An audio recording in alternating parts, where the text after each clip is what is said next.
Well, good morning. It's Brent Adams here with your Rural Strong Morning Ag Report for this Thursday, February 15th.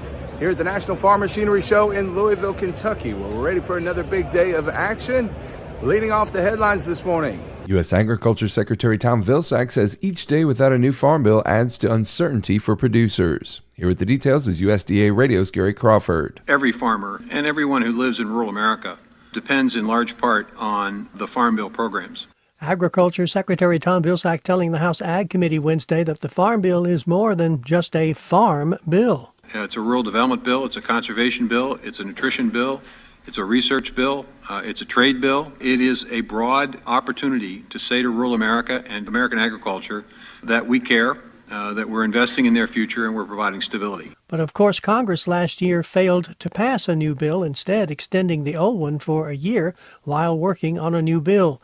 Vilsack says in the meantime, the failure to have a farm bill creates uncertainty, and that uncertainty makes it very difficult for producers to make decisions about their operations. And he said it creates uncertainty for others as well, including farm lending institutions. So Vilsack told lawmakers, the bottom line is, we got to get it done.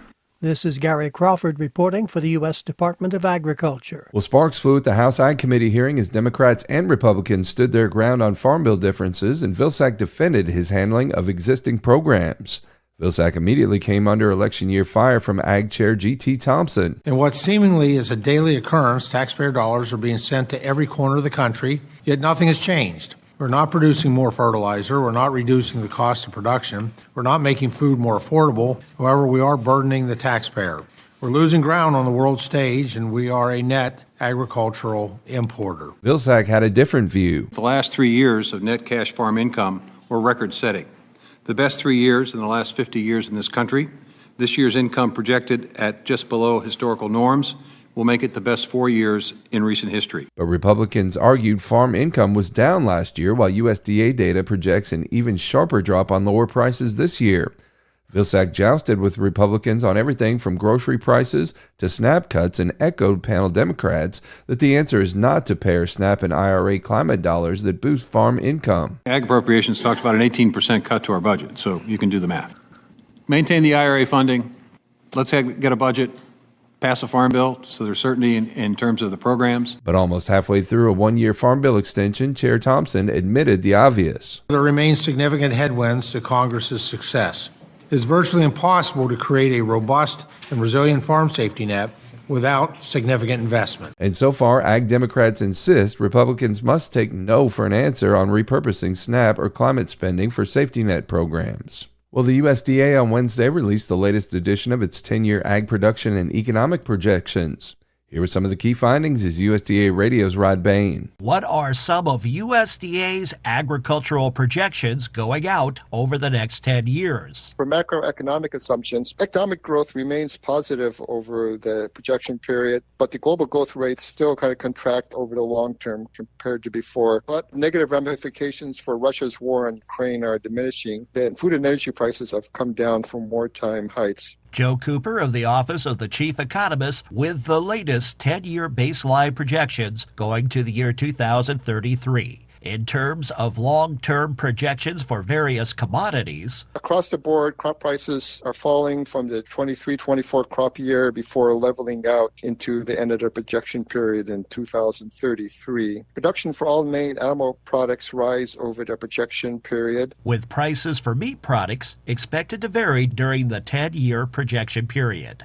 I'm Rod Bain reporting for the U.S. Department of Agriculture in Washington, D.C. Well, how did last month's USDA cattle inventory report factor into the February production and price forecasts? Here again is Rod Bain. How were findings in USDA's end of January edition of its biannual cattle report? The headline takeaway from that report was smaller cattle supply, smaller cattle inventory in general. But one of the other factors within that report was there was a smaller than expected decline in cattle outside of feedlots. Integrated into the Agriculture Department's February beef production and steer price forecast. World Agricultural Outlook Board Chair Mark Jekanowski. We are expecting more cattle to be entering feedlots beginning part of 2024. Those cattle will come out as beef toward the end of 2024. That means a forecasted 80 million pound beef production increase this year. Current tight supplies, however, coupled with strong beef demand, lends to strong steer prices. We raised our steer price forecast this month by $1.75 per hundredweight up to $180 per hundredweight. That would be up just under $4.50 per hundredweight year over year. I'm Rod Bain reporting for the U.S. Department of Agriculture in Washington, D.C. And finally this morning, the 2022 Census of Agriculture shows the number of farmers over the age of 65 is outpacing younger farmers. Almost 1.3 million farmers are now at or beyond retirement age, while just 300,000 farmers are under the age of 35. The average age of all producers was 58.1, up 0.6 years from 2017. However, this is a smaller increase than average age increases between prior censuses.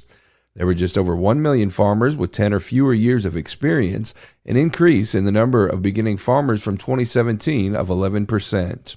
Beginning farmers are younger than all farmers with an average age of 47.1. The number of producers under age 35 was 296,480, comprising 9% of all producers. In 2022, 1.2 million female producers accounted for 36% of all producers, and the data shows that 58% of all farms had at least one female decision maker. Well, you can keep up with the latest from the world of agriculture by subscribing to the Tractors and Troubadours podcast from Rural Strong Media. Each week, I bring you agriculture industry newsmakers, hot-button industry issues, educational features, and the best in traditional country music. The Tractors and Troubadours podcast can be found at ruralstrongmedia.com or wherever you get your podcasts. We also invite you to join us daily on Rural Strong Radio, our 24/7 streaming radio station, found at ruralstrongmedia.com or the Live 365 streaming radio app for your mobile device. Each day we bring you our award-winning agriculture programming as well as the best in traditional country music mixed in with a little bluegrass, western swing, southern rock, and inspirational music. Again, the place to find Rural Strong Radio is ruralstrongmedia.com or the Live 365 app. We're portable, so take us with you everywhere you go while you're working on the farm or ranch. Let's get through the workday together. We'll be back again tomorrow from the National Farm Machinery Show in Louisville, Kentucky. Make it a great day, everybody.